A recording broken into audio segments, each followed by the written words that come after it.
อยอหัตถาวันทากราบน้อมต่างดวงดอกซ่อมมาทุบบุปผาตัวข้าม่อนน้อยกราบไหวทูลสาไตรรัตนาสามดวงเก้าเงาไหวเจ้าสังฆะครูบาอาจารย์ตนกองวัดงามสั่งสอนม่อนค่าสั่งสอนม่อนค่า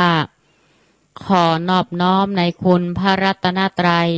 อันมีคุณพระพุทธคุณพระธรรมคุณพระสงฆ์คุณรัตนะแก้วเจ้าตั้งสามประการอันเป็นสรณะเป็นติเปิ้งเป็นที่ปกห่มเกศเก้าเกศาบรรดามูลศรัทธาเจ้าข้าตั้งหลายขอยอมือ10 นิ้วถวายความเคารพมายังครูบาอาจารย์พระเถรานุเถระครูบาสังฆะพระสังฆาธิการพระสงฆ์ทุกรูปทุกตนขอความสุขความเจริญในธรรมขอจงมีแก่ศรัทธาญาติโยมพุทธศาสนิกชนพุทธบริษัททั้งหลาย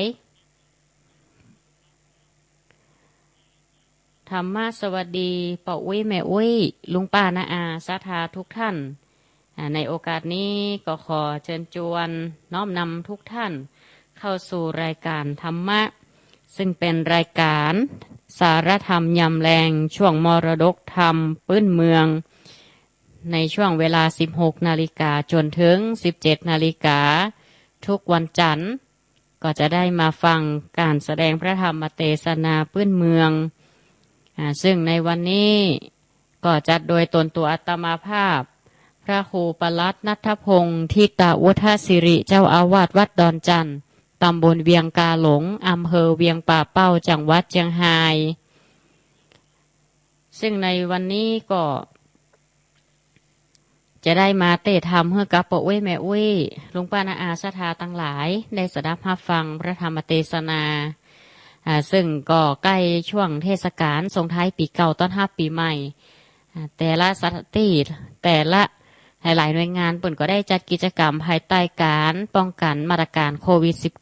-19 ซึ่งก็มีหลายๆที่หลายต่างหลายวัดที่จะได้ร่วมสวดมนต์ข้ามปี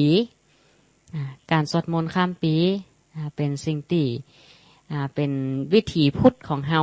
โดยการปรับเปลี่ยนจากเดิมจากที่ทั่วไปนั้นมักจะสังสรรค์เฮฮา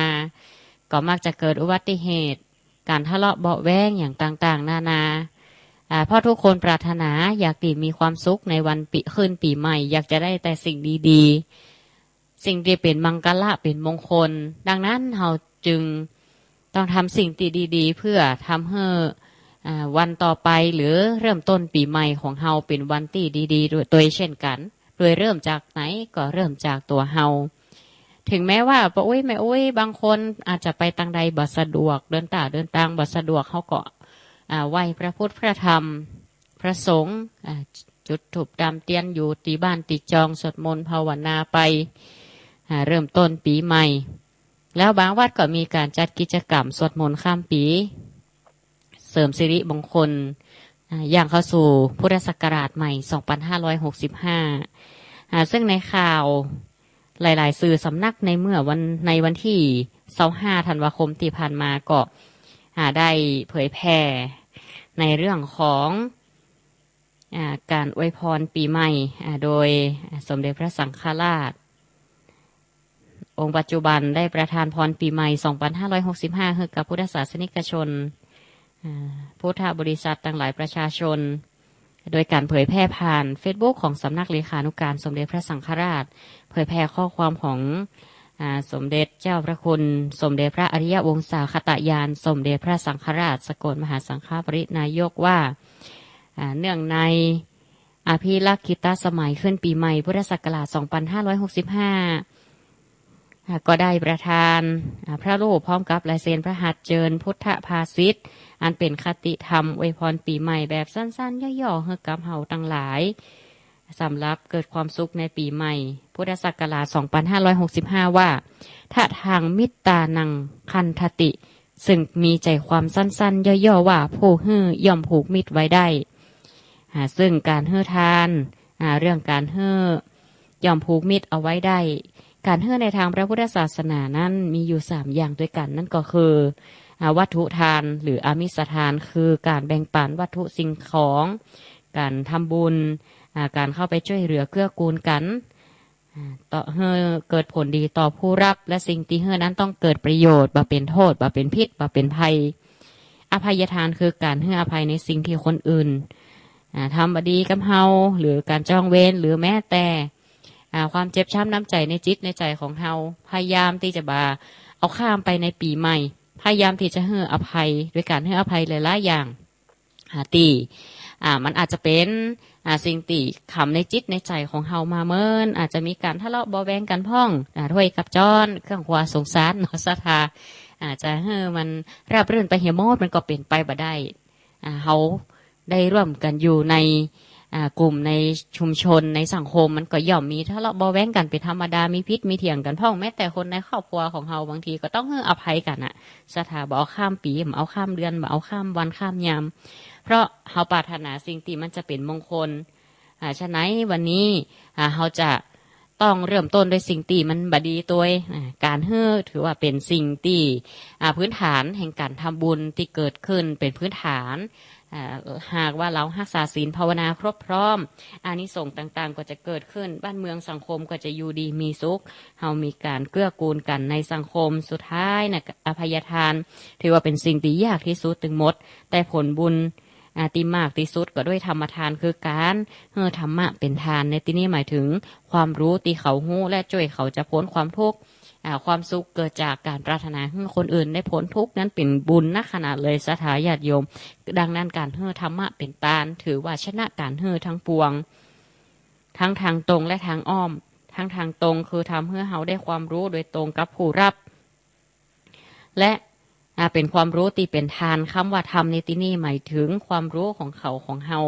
ความรู้ที่เขาได้สั่งสมจากเกิดจากการสุตตะหรือการได้ยินได้ฟังได้เรียนได้ศึกษา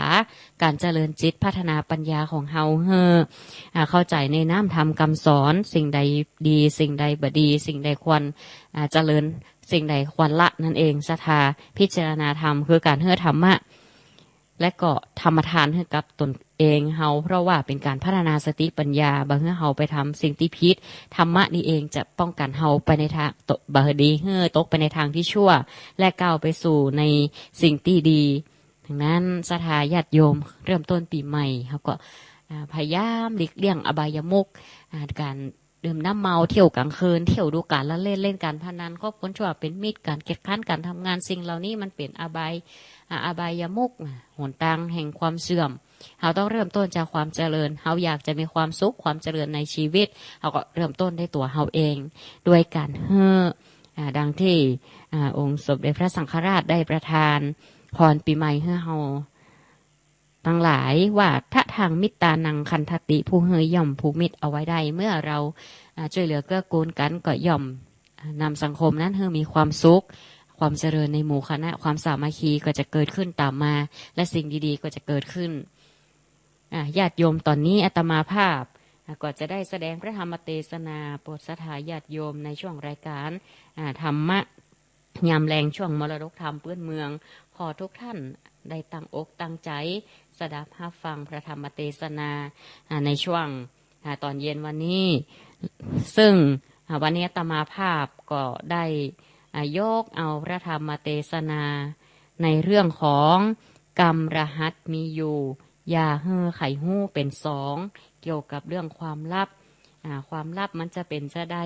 สิ่งใดติมันเป็นความลับแล้วความลับนั้นความลับอย่างใดติจะมันจะช่วยสอนให้เฮามีคติธรรมเป็นอย่างใดญาติโยมก็จะได้สดับรับฟังอาตมาภาพก็จะได้ให้ญาติโยมทุกท่านได้ตั้งอกตั้งใจเพื่อ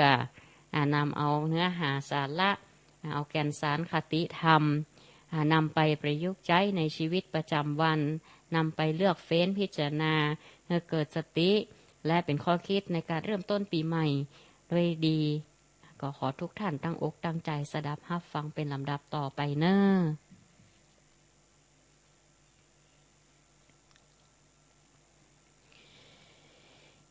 นะฮะโม ตัสสะภะคะวะโตอะระหะโตสัมมาสัมพุทธัสสะยะถา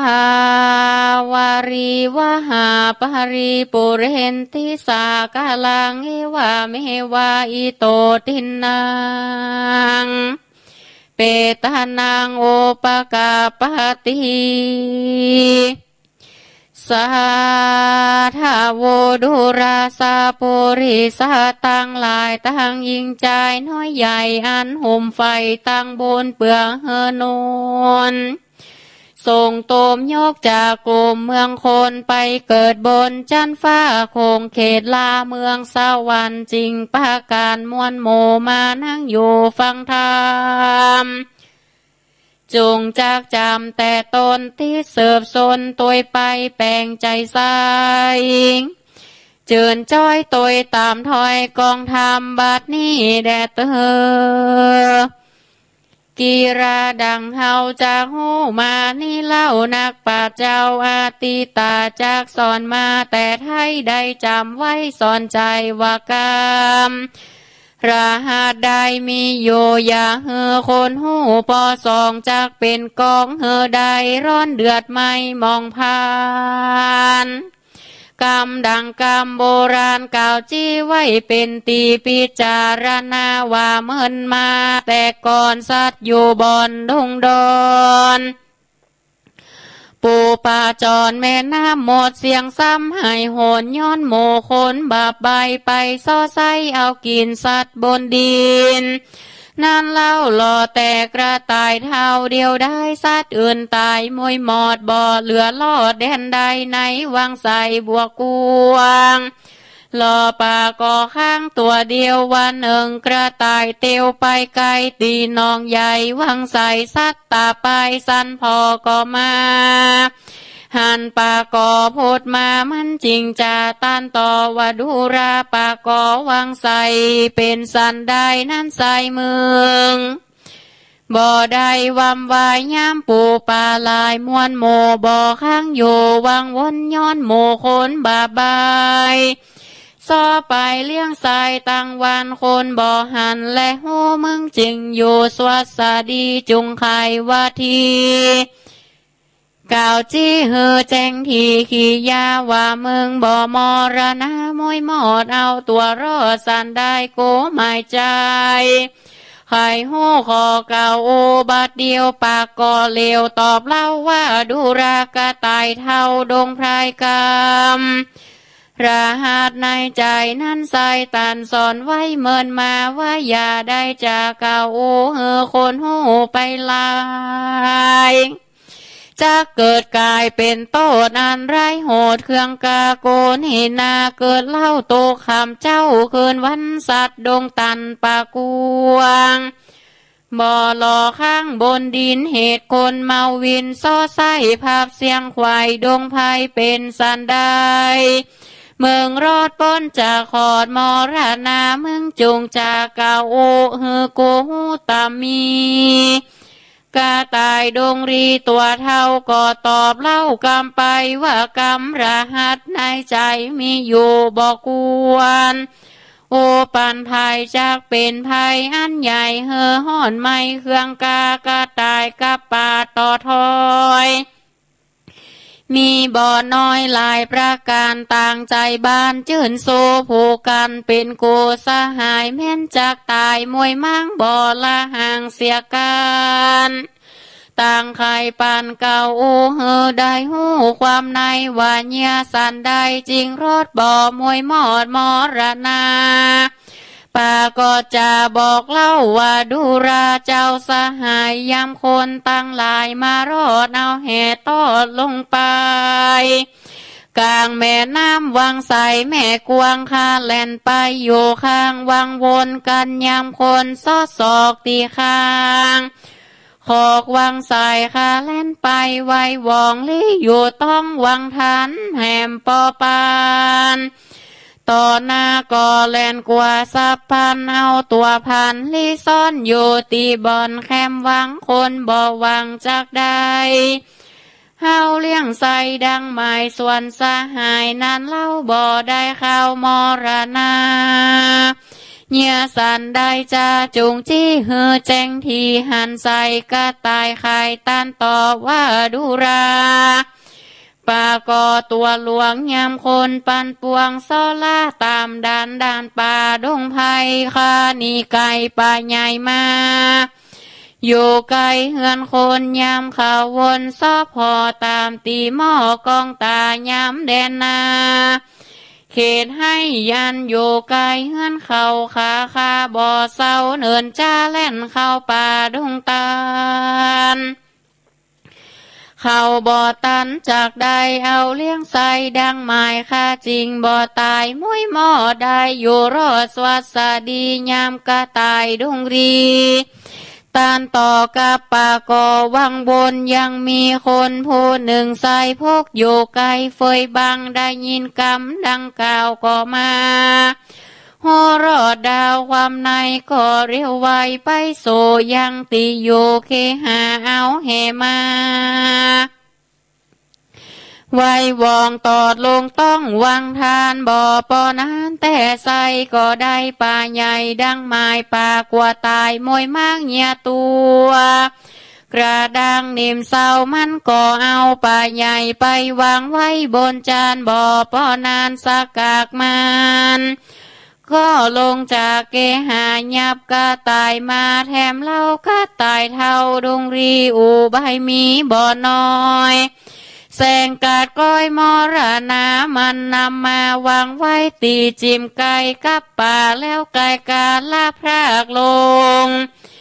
ไปจากเรือนมันรีบหายพันบ่อจ้าลงไปสู่ตาหน้าที่เพื่อข้าสีอาบน้ำจำระพรำตัวตน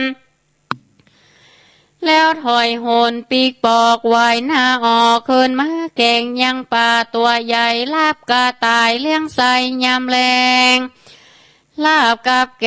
งแกมเราพร้อมลูกเต่าสหายคนยิงใจอยู่ใกล้เตียงอิ่มใส่เสมอกันยำมันพันกาพรากลงไปจากเกหากาตายเหมือนตาสั้นพอก็มาหันป่าก่อวางบนเสียงเงียตนกระด้างโยจิมข้างตัวมันจริงไข่ปันบอกเล่าว่าดูราเสี่ยวเจ้าสหายเฮาตั้งหลายนิสัยตันยับใดนำมาย้อนใดจากเก่าอูเฮอตันหูความในโบราณขายลืมเล่าแต่ก่อนเก่าเหมือนมากำรหัสนี่นะยาอูเฮอไผ่หูปอสองจากเป็นกองเฮอได้ห้อนเอาไม้เครื่องกาสองเฮานานี่เล่าละกรรมก่อนเก่าเดิมอ่อนจริงอาวรตามก้อยตกจองหอยหัวใจเงียสันได้นิสัยเฮาจริงได้สวัสดีบ่ดาบินสีหมูมูมีชีวิตโยนหันไปป่าก็ไข่ตอบเล่าว่าดูราเสียวเจ้าสหายคนพาญาภายนั่นใส่บ่อใจเอาใจแกงกินเต่าใจอาจินดันสอดเอาตัวรอดโพยพายขานิ่งในสันทีบ่มีที่สังกาจากเอาตัวไกลกาลาพรากเหือป้นจากตั้งตายส่วนสหายนั้นใส่จูงเกิดควายเรียวปัญญาเฮมันใจถอยได้ฝากย้อยดังใจกระต่ายก็ไข่ตอบทองว่าเฮาหูแจ้งสองนิลีผู้พาญาดีสวกสวดยอมบ่อาจเมื่อมอนเฮาอาวรแต่เล่าย้อนอินดูเจ้าสหายเตียงจากตายเป็นแกนบ่อาจแล่นพระนีเหตุขาบ่มีสักกากจากแล่นนีจากสันได้ปากก็ไข่ตอบถอยว่าบ่ทาตามก้อยมองขี่ขาบ่มีสักกากพญาขาหากมีลายพอสหายถ้าพอเฮอแจ้งต่อสายตากันไข่จ่าเสียงขอดปากก็มา ยังยอดวางใส่ก็กิ่งลงไปบ่จะตกลงสีกมาบาดเดียวก็มีหันและนางโซโปริโซส่วนใจคนนั้นเล่ากันปอกเตาคืนหลังได้หันยังป่าใหญ่ตกหลุมไตเกหามันกำมาบอดจ้าเผื่อล่างสีกมาเปิดตมอันป่าตกจมเสียงควายมันกำได้นำไปโซวังใส่ตากวงเปื่อสวยล่างค่าสีป่าตัวดีบอดจ้าเล่นนี่กว่าสะปานมันเต่าจุกจันสันพอเสียปากก็ได้บ่อสมหมายเกิดไว้บ่ได้อิ่มใสดังวังก็รีบมายังตีเก่าเปื่อแกงกะตายเล่าแตนป่าเฮเร่งดาหลัวไม้สมไฟไว้บาดเดียวมันรีบเร็วบ่จ้าเธอดาบเดือนกาคมใส่ย้อนหมายใจกกผายังกะตายป่าตัวตายกะตายหมายหูได้กันมาตีกายตัวมันก่อลูกหกยันไว้วองเข้าโสห้องควาไฟมันตัวไปตีไก่เอาค้อนไล่บุบตีกะตายตัวดีไว้วาดยามค้อนฟาดลงไปก่อลบไว้ว่าเว้นไปได้ดังใจบ่ตัดแม่นดังหมายมอให้ลายใหญ่น้อยก็ตกย้อยทมทองเปียดบุงยองห้อยไว้ตกลงใส่กองไฟลกเรียวไว้โวไม่เป็นไฟใหญ่เผาโลนโกละหนมีกองเกิดควายห้องอานากาตายดงนาตัวกาก่อเล่นขวาเร็วปันเข้าดงตันเถื่อนทองป้นจากห้องวำวายก็มีหันและนา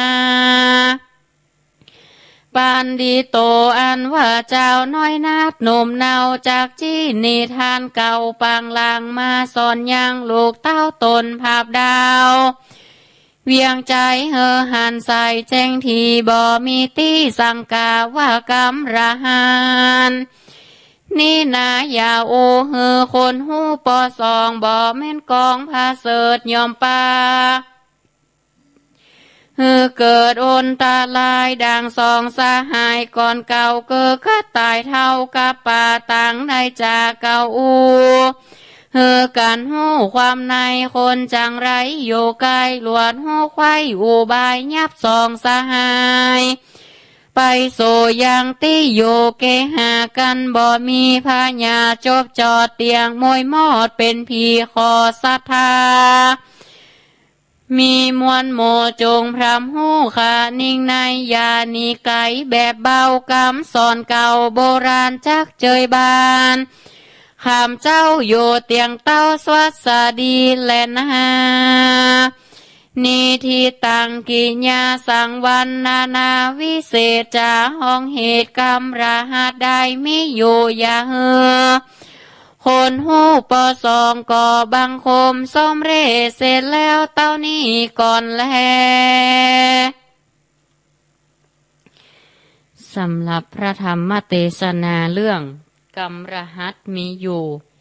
อย่าเฮอไข่หูปอสองหรือว่าอย่าเฮอไข่หูเป็นสองก็เป็นพระธรรมเทศนาเป็นคำสอนของคนบะเก่าโบราณได้สอนปั่นเอาไว้ว่าอย่าไว้ใจทางอย่าวางใจคนจะจนใจเองเพราะบางอย่างนั้นบ่สมควรที่จะเอาไปแพร่งพรายความลับต่างๆเพราะจะนำมาสู่ความเฮี้ยนหน้าความหายนะต่างหลายบางสิ่งบางอย่างก็บอกควรจะไปไป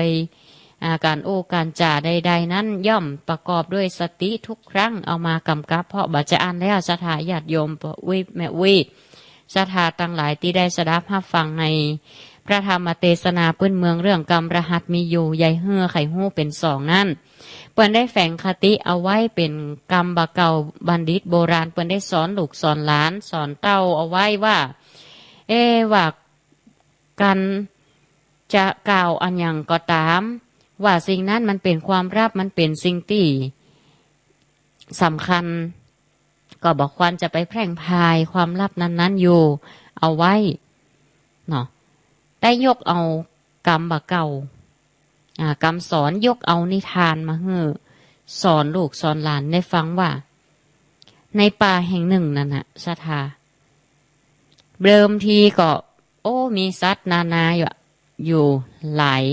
ชนิดหลายพันด้วยกันอาศัยอยู่ในห้วยน้องคลองบึงอยู่ในป่าไม้ลำธารแม่น้ำต่างๆเป็นตะยูของสัตว์หลายชนิดด้วยกันก็อยู่ร่วมกันมาโอ้ปรากฏว่าแห่มาบ่เมินมนุษย์คนเฮานี่แหละก็ไปบุกลุกทำลายป่าบุกลุกห่วงโซ่อาหารเสาะเอาสัตว์ต่างๆเอาไปกินเป็นอาหารเสาะไส้เอากินตึงสัตว์น้อยสัตว์ใหญ่สัตว์ป่าก็เลยสูญพันธุ์ไปเหี่ยปอหมดเสี่ยงแต่ว่าก็เหลือสัตว์บกี่ชนิดโดยเฉพาะเจาะจงในเรื่องนี้ก็คือก็มีกระต่ายเท่าตัวเดียวที่อยู่โดดเดียวกับป่าก่อข้างตัวเดียวกระต่ายก็อยู่ในป่าฮะน่ะสถาญาติโยมเหลือตัวเดียวของมันน่ะสำหรับป่ากอก็ข้างอยู่ตัวเดียวดิ้นดุกดิกดุกดิกในหนองก็มีภัยเอาไปกินได้สักคนน่ะบังเอิญว่าสองสิ่งนี้เอามาพบมาบรรจบกันมาจะเอกันซะทากระต่ายก็ถ่าไปหั่นหนองใหญ่นี่เนาะก็ได้ไปหั่นปากกอโพดออกมาก็อู้จากันโอ้ว่าเจ้ายังเหลือข้างอยู่กันนี่บ่ไปตกเป็นอาหารของมนุษย์กะบ่ตกไปเป็นอาหารเลี้ยงไส้ของคนตั้งหลายกะจะได้ว่าเหลืออยู่ค่อนข้างอยู่ตัวเดียวดินอยู่ในหนองน้ำใหญ่นี่เฮาก็ใครหู้เหมือนกันว่าจะได้ว่าบ่าล้มหายตายจากไปกับกุ้งเนียวกุ้งหอยปูปลาตัวอื่นๆชนิดต่างๆปลากอก็เหลียวไปหันกระต่ายเท่านั่นก็ว่าเอาพอก่อนกระต่ายเท่าฉันที่อยู่ตนเดียวอยู่ในดงไผ่ป่าไม้เนี่ยเขาจะสอนให้วิธีเอาตัวรอดเพราะว่าเขาได้รับคำสั่งคำสอนคนบ่เก่าโบราณเปิ่นได้สอนเอาไว้ว่าอย่าได้อู้ได้จ่าไปให้คนตั้งหลายสิ่งใดบอกควรจะอู้ก็บอกควรจะอู้ที่มันจะกลายเป็นโทษมันจะเป็นพิษเป็นภัยต่อเฮาบางทีสิ่งที่เฮามีหรือสิ่งที่เฮาได้ก็อาจจะเป็นพิษเป็นภัยต่อเฮาถ้าเฮาไปแพร่งพายเอาไปให้คนอื่นหู้อย่างการประดับตกแต่งเนื้อหนังมังสาสถาญาติโยมสมัยนี้ยุคนี้เศรษฐกิจบ่ค่อยดีจนคู่ไล่ชุกชุมมาเครื่องประดับประดาอาตมาภาพก็ได้เคยเอายอดเครื่องประดับเจ้าพุทธให้ญาติโยมได้ฟังมาตั้งแต่ต้นรายการละได้เอามาเทศสอนศรัทธาละเป็นข้อคิดคติเตือนใจว่ายอดเครื่องประดับเจ้าพุทธจริงๆนำใจแก้วแหวนแสงสิงใจเครื่องประดับนาฬิกาหรูบัดใจรถยนต์ราคาแพงๆบัดใจสร้อยแหวนใส่ก้อยเอาสร้อยมาใส่คอมใจเพราะสิ่งเหล่านี้ล้วนเป็นพิษเป็นภัยบางเถื่อเอาไปหล่อหูหล่อตาโจรจะเป็นพิษเป็นภัยกับเฮาเอาไปอู้ไปจ้าว่าไปบอกคนนั่นคนนี้ว่าเฮามีอย่างอันอย่างอีนี่มันจะเป็นภัยต่อเฮาอันนี้ก็เหมือนกันกระต่ายเท่านี่เขาเอาศีลมารักษาเนาะสถาญาติโยมเครื่องประดับชาวพูดไปในเฮาศีลนี่เป็นเครื่องประดับที่ยอดเยี่ยมที่สุดล่ะเป็นเครื่องหอมกว่าสิ่งรูปไล่เครื่องตาของหอมตั้งหลายแม้แต่เทวดาก็แป่งวงรักษาแวดเฝ้าบ่เฮออันตรายใดๆเกิดขึ้นกับตัวเฮาเพราะเฮามีศีลหอมได้ศีลหอมได้ธรรมคนใดเข้าอยู่เข้าใกล้ได้ร่วมกิจการทำงานโดยก็รู้สึกอยู่รอดปลอดภัยรู้สึกเป็นที่พึ่งพาอาศัยได้อันกระต่ายนี่ก็ได้สอนให้กับป่ากอก็ได้สอนให้กระต่ายเท่านี้ว่าอันใดบ่ดีอู้ก็บ่ควรอู้นะ เฮาก็ต้องเกิดเอาตัวพอกะสัตว์ตั้งหลายมาเหลือข้างบนดินสักอย่างก็เหตุว่าคนมาเสาะกินเสาะว่าหากินยิ่งคนยิ่งนักก็ต้องการที่อยู่อาศัยต้องการอาหารอันเป็นปัจจัยสี่ของมนุษย์เอาเลี้ยงต้องเลี้ยงไส้ที่เฮารอดมาได้นี่นะก็เพราะว่า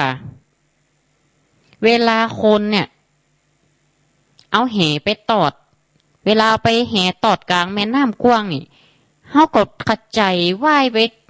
ไปอยู่ตีข้างๆหนองนั่นกะข้างสะข้างหนองนั่นพยายามเสาะศอกตีตั้งข้างอันใดเป็นเปอะอันใดเป็นโป่งก็เอาตัวเข้าไปมุดอยู่หันอยู่ต่ำปื้นต้องหันเวลาแห่มาปานต่อหน้าเขาก็ขจายซ่อนแฮมเนี่ยอยู่ติงแคมหัน มันจึงเอาไม่ได้คนต่างหลายนี่ก็เลยป้นจากทางหนทางติดจะไปสู่ความตายแล้วสู่เจ้าเราก็ตายเถอะก็ได้ว่าเหลือตัวเดียวเอาพอก่อนเนอะปากอตัวหลวงเฮานี่นะหลอดป้นจากคนตั้งหลายเวลาเขามาซ่อว่าหากินในแพะในป่าเปิ้นว่ารัฐใดที่อันตรายที่นั้นย่อมปลอดภัยเสมอพลิกวิกฤตให้เป็นโอกาสว่ะเวลาคนมนุษย์เขานี่เข้ามาเข้าป่าล่าสัตว์นี่เขาก็หล่นไปอยู่ที่บ้านเมืองมนุษย์นะกะไปอยู่ตามคล้ายๆแจงบ้านเขาหันอยู่เปื้อนกระหลังกลางควางหันแต่ก่อนนี้ถ้าจะเป็นบ้านไม้เนาะญาติโยมเนาะตูบน้อยมุงคายเวลานายพานเข้าป่ากระต่ายก็ซดเข้ามาอยู่ในบ้านแทนเขาก็เลยเอาเฮาได้ชักกรรมเฮาหู้เฮาได้กินมนุษย์เขาพกอยู่เปื้อนก็ไม่เก้าหยังเขาก็เลยบ่ได้กินเฮาง่ายๆโอ้ขณะนั้นบดีชาทาผีบ่ว่าบ่ป้องมนุษย์นายพานได้พกฟังอยู่ปืนก็ไม่ได้ยินเขาใส่กู้กันจอดแจเนาะก็เลยหู้วิธีล่ะหู้วิธีที่จะเอาสัตว์ทั้งสองชนิดเนี่ยเอาไปกินเป็นอาหารเพราะว่าต้องเอาไปเลี้ยงลูกเลี้ยงเมียเลี้ยงต้องเลี้ยงไส้อาหารการกินก็บ่มีแล้วหรอเลยปีกมาก่อนชำระเนื้อหนังมังสาอาบน้ำยังเซ็ตเอาไปพกใหม่หูละเอาเห็ดตอดป่ามันอยู่แคมป์นี่กะสุดท้ายมานายพานก็ได้ดึงป่าได้ดึงกระต่ายพกออกอุบายเอาสถาญาติโยมขณะตีนายพานเงียบซัดถึง2ได้แล้วน่ะก็เอาไปขึ้นบ้านขึ้นเฮียนมันละก็เอาปากก่อไปวางบนจานนั่นจานนั่นก็คือจานนี่กำบะเก่าถ้าคนบะเดียวคล้ายๆอย่างคำว่าจานนี่ก็คือคล้ายๆที่มันยืนออกมาจากนอกบ้านคนไทยเป็นห้องอย่างพูดนะจานนี่เนี่ยจานวันเฮียนนี่นะคล้ายๆวัดมันทัดแป่งออกไปจากบ้านยังเปิดเอาไว้พอชมวิวอีกกันเนาะเอาไว้สวะน้ำสวะอย่างเงี้ยเอาไว้ตีจานบะเดียวนี่มันเคยมีละเนาะยังขึ้นบ้านเฮือนแต่ก่อนนี่มันจะมีหม้อน้ำด้วยหรอหั่นน้ำเป็นห้องหั่นน้ำจานกับปอจานเนาะคล้ายๆเนี่ยเนาะก็ไปวางเปิ่นเนี่ยกินเนี่ยว่าวางจานน่ะหรอเปิ่นก็อดตำเป็นพักไม่ใช่เครือเป็นอะไรอย่างเอาล่างถ้วยล่างจ้อนอย่างก็เอาสวะลงหั่นน่ะกะตั้งหลุมก็เป็นขี้มาเนาะวางจานคนบ้านเมืองสมัยเก่านี่จะเป็นเฮือนยกสูงตั้งเปิ้นก็เป็นน้ำขี้มาน้ำมาเข้าทีนี้ก็นายพานก็เอาปากก่อไปวางบนวางจานคำว่าจานนี่มันได้หมายถึงจานใส่เข้าเนอะวางตีข้างหิมตีเปิ่นทำอาหารคล้ายๆห้องครัวเองเนาะมันต่อจากเฮือนไปหำกำหรอแต่ส่วนมากจานคนแต่ก่อนบ่ค่อยมีหลังคาก็แล้วแต่บางตีทีนี้ก็เอากระต่ายเท่าก็แต่งตายปลาก็แต่งตายกระด้างกึกดึกกระต่ายก็แต่งตายหรอเอาไว้หิมป่าฮะน่ะทีนี้นายพานจะต้องไปอาบน้ำอาบหยังเซาะเครื่องปรุงเครื่องหยังกะจะแกงปลาตัวนี้กะไปเซาะ พักเสาะไม้เอาไว้แอมเนาะเสาะเหล้าเสาะยาหรอจะพร้อมกับลูกเต้าสหายอาจจะได้เอาเป็นอาหารการกินพอดีทีนี้ก็ทั้งสองถึงเตาถึงป่ากับกระต่ายเท่าก็อู้กันละเฮาจะเนี่ยจะใดนี่จะเฮือป้นเป็นเพราะว่าเฮานี่ไปปิปากบอกกันนั่นนะกะกำบะเก่าเพิ่นว่าไว้อันใดบ่สมควรอู้ก็บ่ดีควรอู้นะเนี่ยบางทีก็ฮึดตึกขนาดบ่ต้องไปตอกกำยาวสาวกำสั้นแหมมันจะเป็นพิษเป็นภัยเนี่ยเฮามาตกลุบเฮามาซอกหนทางดีกว่ากระต่ายเท่าก็เฮามาคึดอินดูตันเนี่ยกะหล่นก็บ่ได้อ่ะกระด้างกึกดึกอยู่ที่เก่าอ่ะมีแข่งมีคาเงี้ยดินดูระมันตึงหอดอ่ะนะเขาจะหลอดป้นได้นี่ท่านบ่ต้องห่วงถ้าเขามีปัญญาเขามีสตินี่นะมันตึงหลอดป้นโมดอ่ะสติเป็นเครื่องตื่นอยู่ในโลกเมื่อมีสติทุกอย่างก็ย่อมรอดพ้นจากบ่วงต่างหลายแม้แต่บ่วงของนายพรานแม้แต่บ่วงอำนาจแห่งกิเลสทั้งหลายก็พยอมพ่ายแพ้เพราะอำนาจแห่งสติความรู้ตัวรู้ตนสามารถแก้ปัญหาไว้ได้พยายามบัดนี้ตื่นก็เลยมาคิดพิจารณาแล้วว่าท่านวิ่งไปเถอะถ้าวิ่งได้วิ่งไปคณะนั้นในพานขึ้นเฮียนมาพอดีป่าพยายามดิดตัวเก่าสถาตกลงน้ำขี้มาเป็นบล็อกซอกแสกเปื้อนเนาะเปื้อนน้ำขี้มาหมดอะไงพันกำป่าก็สื่อยัดเยอะเลอะจะเอาไปจำเป็นจะไปสวยน้ำเลยกะเอาไปตีแม่น้ำใหญ่เอาเจ้าป่าไปสวยป่าแซงตายมาป่าแซงตายทีนี้ว่าป่าได้ทีก็ขจายดิดมือในพันเลยกะป่าก็หลอดป้นไปได้จากอันตรายกระต่ายได้ทีก็ขจิตล่นเข้าไปในป่าอันนี้สถาญาติโยมทั้งสองก็หลอดป้นความตายกรรมบะเก่าโบราณเปิ่นได้สอนลูกสอนเต้าว่าบางอย่างนั้นบอกควรจะไปอู้โดยเฉพาะการอู้ในสิ่งที่บ่เป็นประโยชน์มันจะเกิดโทษสิ่งใดควรอู้สิ่งใดบอกควรอู้มันจะเป็นพิษเป็นภัยกับเฮาเหมือนกับกระต่ายเท่ากับป่ากออันนี้เฮาจะหลอดป้นอุบายจะหลอดป้นอบายอย่างต่างๆแม้ว่าเกิดปัญหาก็เพราะอาศัยสติ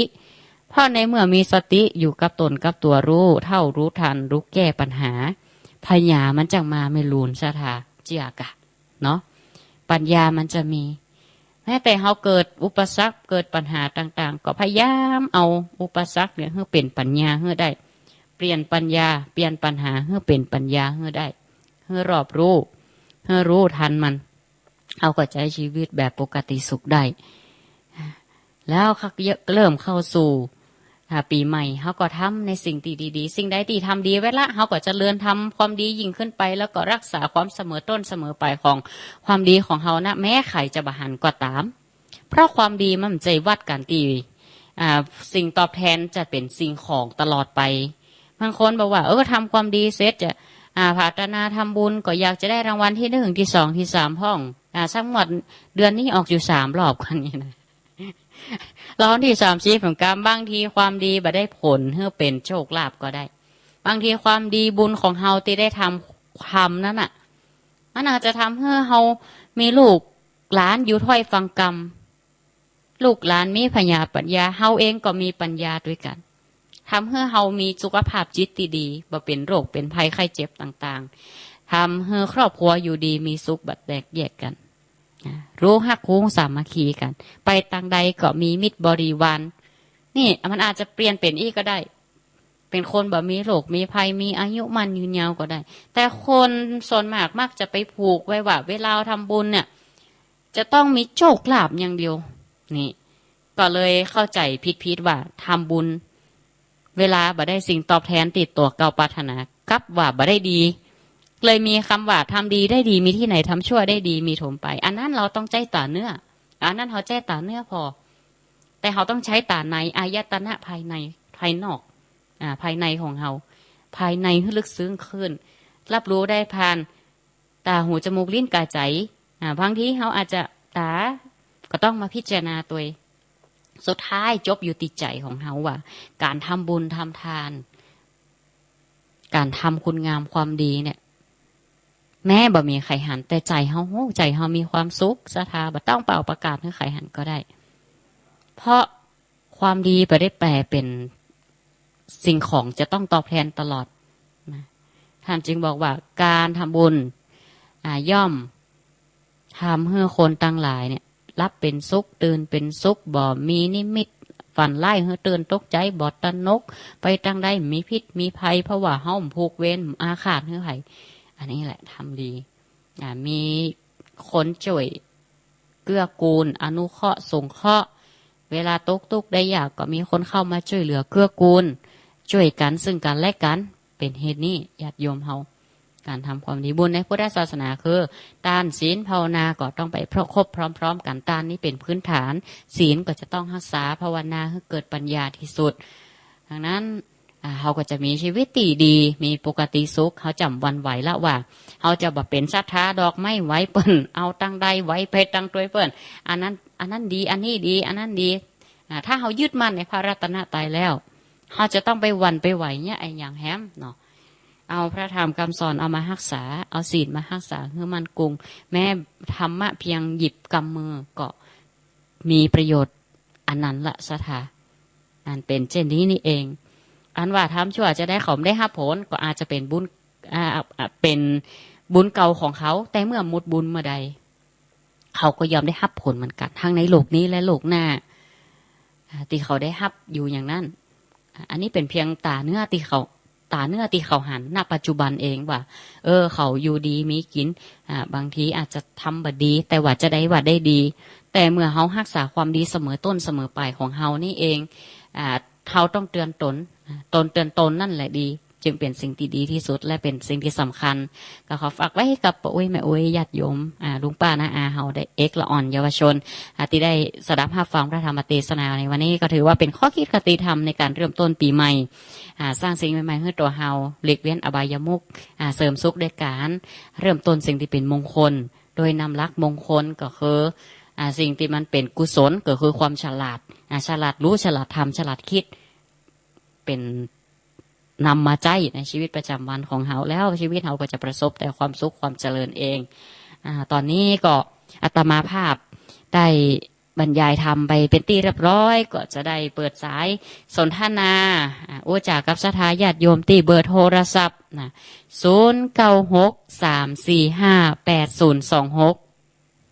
0963458026รายการธรรมะบันเทิงใจ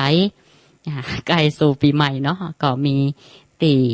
การท่องเที่ยวอย่างต่างๆก็มีนักท่องเที่ยวขึ้นเหนือลงใต้บางทีก็ต้องรักษามาตรการด้วยเนาะศรัทธาจะไปตั้งใดก็ระมัดระวังการเดินทางสัญจรต่างๆก็อุบัติเหตุก็นักด้วยพยายามหลีกเลี่ยงอบายมุขน่ะสำคัญที่สุดละเฮาก็อยากจะเฉลิมฉลองปีใหม่กับคนเที่ยวฮักในครอบครัวกับเพื่อนกับฝูงเนาะเฮาก็อยากจะได้สิ่งดีๆนั่นน่ะก็ต้องบ่ประมาทในที่ทั้งปวงมันทำความดีให้ถึงพร้อมรักษาคุณงามความดีเอาไว้ธรรมะสวัสดีเน้นรักเนอะวันนี้ธรรมะชัดเจนเนาะสัญญาณเจนเนาะวันนี้กระต่ายถ้าบอกไปปะก่อแย่ปะถ้าบอกปะกระต่ายก่อแย่เหมือนกันเนาะต่างคนสุดท้ายช่วยเหลือเกื้อกูลกันเนาะช่วยเหลือเกื้อกูลกันให้ได้สติปิกมาครับถ้าเป็นตัวพายตัวมันก็เลี้ยวเหมือนกันนะเลี้ยวละกระต่ายก็ได้ลาบปลาก็ได้แกงแล้วนะครับกระต่ายก็ได้ลาบปลาก็ได้แกงเอาไว้ปอนปีใหม่ท่านพระครูครับขอบคุณจัดนะครับพระเนรทุกรูปแล้วก็ทุกท่านเนาะขอให้มีความสุขความเจริญนะครับมุ่งมั่นปรารถนาสิ่งไหนขอสมความมุ่งมั่นปรารถนาเดินทางไปใดๆให้มีใจมีโจทย์เพราะว่าจะเป็นท่านพระครูแล้วก็พระเนรทุกรูปทุกองค์ แล้วก็น้องน้อยแต่นอกกระเดียนน้องน้อยก็จะมาช่วยแล้วน้องมะขามนี่เดี๋ยวจะเลิกโรงเรียนละครับจะได้ก็เป็นกำลังใจให้แกตัวนะครับเนอครับขอบคุณจัดนักเนอสาธุสาธุสาธุเช่นกันเนอขอบคุณครับพรใดอันประเสริฐพรใดที่ล้ำเลิศขอบังเกิดมีแก่สมณศรัทธามูลศรัทธาทุกท่านเกิดสิ่งใดอันเป็นความมุ่งมั่นปรารถนาที่ประกอบด้วยบุญด้วยกุศลแล้วก็ขอทุกท่านสมดังกรรมกรรมหาธนาเหมือนกันทุกรูปทุกตนทุกคนศรัทธาญาติโยมตอนนี้ก็โทรศัพท์เข้ามาตันยูเนอร์เบอร์โทรศัพท์0963458026หลายวัดหลายวาบางวัดเปิดก็มีกิจกรรมในการสวดมนต์ข้ามปีกิจกรรมต่างๆวัดดอนจันทร์เราก็เป็นชุมชนคุณธรรมขับเคลื่อนด้วยพลังบวรของสำนักวัฒนธรรมจังหวัดเชียงรายก็ปีนี้ก็ได้จัดสวดมนต์ข้ามปีเหมือนกันบ้านใกล้เรือนเคียงเนอะจังเวียงป่าเป่าเราขอเชิญเนอะทุกท่านก็ได้จัดสวดมนต์ข้ามปีเช่นเดียวกันแล้วก็เริ่มตั้งแต่เวลา19:00 นไปก็มีการแสดงพระธรรมเทศนาองค์เตศท่านอาจารย์พระครูมณีวรรณประดิษฐ์อำเภอแม่ริมจังหวัดเชียงใหม่หรือเฮาฮู้กันในนามตุลุงพจน์หรือตุเจ้าจังซอเนาะท่านก็เมตตามาเป็นองค์แสดงธรรมในวันช่วงท้ายปีเก่าก่อนที่จะได้ร่วมกิจกรรมสวดมนต์ข้ามปีเพื่อโปรดศรัทธาญาติโยมทั้งหลายที่ได้มาร่วมงานก็หลายวัดหลายวาก็มีกิจกรรมการสวดมนต์ในแต่ละที่ญาติโยมเฮาก็สวมหน้ากากหรือผ้าแมสทุกครั้งในการร่วมกิจกรรมเพื่อป้องกันตัวเฮาเองและคนอื่นการฮักเฮาฮักตัวเก่าจะได้คนอื่นก็ฮักคนอื่นเหมือนกันเนาะก็ต้องรักษาทั้งตัวเฮาและตัวคนรอบข้างของเฮาเจริญปอนธรรมะสวัสดีเจ้าก้าวรักษาเจ้าท่านพระครูเจริญปอนจากตั้งนายจากบ้านแม่ย่อยอำเภอสันทรายเจ้าอำเภอสันทรายบ้านอย่างก็โยมแม่ย่อยบ้านแม่ย่อยนะสันทรายเจ้าอนุโมทนาเนอฟังเป็นจะใดพ้องชัดเจนดีเนาะเจ้าชัดเจนดีเจ้าสาธุสาธุใจให้เพิ่มพูเนออนุโมทนาโยมแม่เนอขอมีสุขภาพร่างกายแข็งแรงเหมือนกันทุกผู้ทุกท่านโดยปีใหม่แล้วเนาะอันใดตีเฮาวางแผนเอาไว้ตีคิดว่ามันดีละมันดีมันงามก็ใจความเพียรวิริยะความเพียรพยายามทำให้มันจนสำเร็จนะสถานใดตีข้างคาคือตีว่าจะคิดจะทำอาจจะลงทุนจะอย่างเพราะการลงทุนย่อมมีความเสี่ยงเนี่ยสถานก็ต้องใจสติดีสำคัญในยุคนี้สมัยนี้เนาะเพื่อที่จะทำให้มันประสบผลสำเร็จติศรัทธาญาติโยมเฮาได้คิดได้ฝันเอาไว้เนาะมีเป้าหมายตั้งเป้าเอาไว้มันเพียรพยายามให้มันสำเร็จความดีความงามของเฮาก็เหมือนกันศรัทธาสิ่งใดที่เฮาปรารถนาจะทำจะบำเพ็ญเพียรจะสวดมนต์จะภาวนาปฏิบัติธรรมถือศีลก็ตั้งจิตเจตนาของเฮาเอาไว้จะตั้งตนเหมือนคนดีรักษาศีล 5เอามารักษาให้มันกุงกับเนื้อกับตัวเอาเป็นหัวหนทางที่นำไปสู่พระนิพพานอันเป็นเป้าหมายสูงสุดในพระพุทธศาสนาเฮาก็ไกวบำเพ็ญเพียรเอาไปเฮามีฉันทะก็คือความพึงพอใจที่เฮาได้ทำเอาไว้แล้วมันดีแล้วก็ทำคุณงามความดีเพิ่มขึ้นเรื่อยๆทำความดีให้ถึงพร้อมละเว้นความชั่วทั้งปวงและอย่าลืมปิดทวารของเฮาให้ดีจากสิ่งที่ชั่วร้ายต่างๆโดยนำธรรมคำสอนบ่ให้จิตใจของเฮาตกถอยล่ำไปกับพยามารหรือกิเลสตัณหาอันเป็นเครื่องเศร้าหมองใจให้เฮาประสบแต่ความเศร้าหมองเฮาอยากมีจิตใจที่สดใสเบิกบานในเริ่มต้นปีใหม่ปีต่อๆไปก็ทำจิตใจเฮาสบายบ่ต้องไปยึดบ่ต้องไปวิตกกังวลแม้ว่าบางคนอาจจะมีโรคภัยไข้เจ็บอยู่กับตัวอยู่แล้วเป็นโรคประจำตัวอาตมาก็คนหนึ่งก็ใจสติอยู่กับมันไปให้เรียนรู้มันไปอยู่กับมันให้มีความสุขให้มันใจชีวิตแบบปกติสุขจะเกิดอย่างเกินก็ตามเฮาเอาทำพอแล้วว่าไผ่จะก้านไผ่นะขอให้ทุกท่านมีร่างกายแข็งแรงเหมือนกันกุคนเนาะเจริญปอนธรรมะสวัสดีเนอ ว่าเจ้าว่าอาจารย์ ธรรมะสวัสดีจากต่างได้บ้านแม่คือดาวสะเก็ดเจ้าแม่น้ำไผ่เจ้าโยมแม่อัมไพแม่คือตะโยมแม่ตะชัดเจนดีเนาะสัญญาณจากวัดไฟเห็นเนาะแม่เนาะ104.50ตะ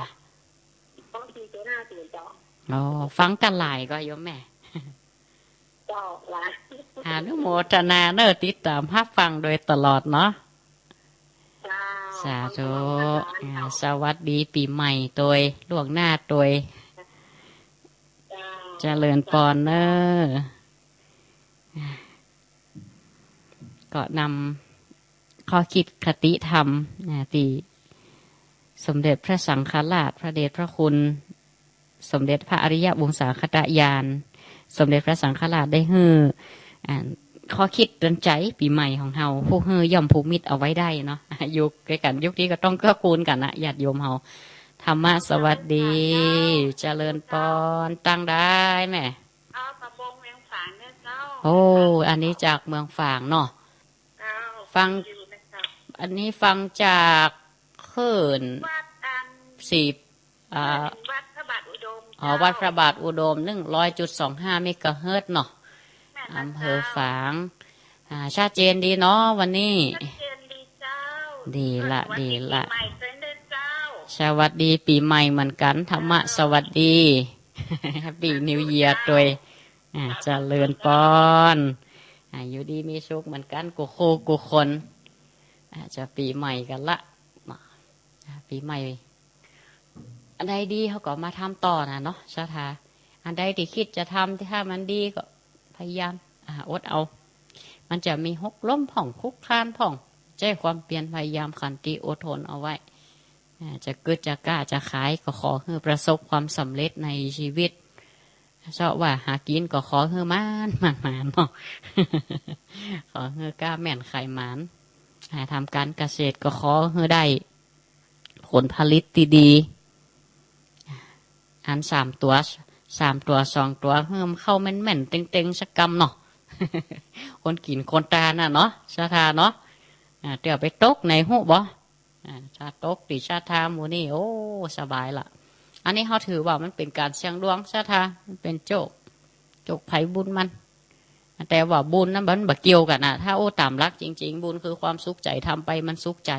แต่บางทีเขาไปเสี่ยงมันล่ำมันเป็นสุขชั่วคราวหรอกเขาเป็นสุขชั่วคราวนะโอ้ฝันแม่นขนาดเอาไปละไปไหนไปล่านละได้กระดาษมาเหี่ยเบิงเขียนให้เรียบร้อยบุญสุขขนาดสุขชั่วครั้งชั่วคราวนะสุขตั้งแต่ก่อนออกจนถึงบ่าย3 โมงป่ายเนาะถ้ามันได้ต่อมันก็สุขต่อ ถ้าบอกว่าของเขาของเฮาบักใกล้บักกายนี่โอ้เปลี่ยนสุขเป็นทุกข์มาผิดหวังมันเป็นสัจธรรมอนัตตาใจตัวใจตนมีไอ้ยังเป็นของเฮาสักอย่างมันยึดมันครับ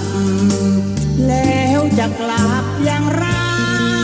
กลับไม่ได้ก็อย่าเมาอยากมีชีวิตยืนยาวต้องเมาไม่ขับเมื่อขาดสติอย่ารีเดี๋ยวจะสะดุ้งเสียเลือดให้อยู่เมาฝ่าไปยุ่งกับแม่การดื่มสุราทำให้สมรรถนะในการขับขี่ลดลงอุบัติภัยเกิดจนเครียดกินเหล้าจนเครียดกินเหล้าจนเครียดกินเหล้าจนเครียดกินเหล้าจนเครียดกินเหล้าก็เลยยิ่งก็เลิกสิเหล้าจนเลิกเหล้าเลิกจนเริ่มต้นเข้าพรรษานี้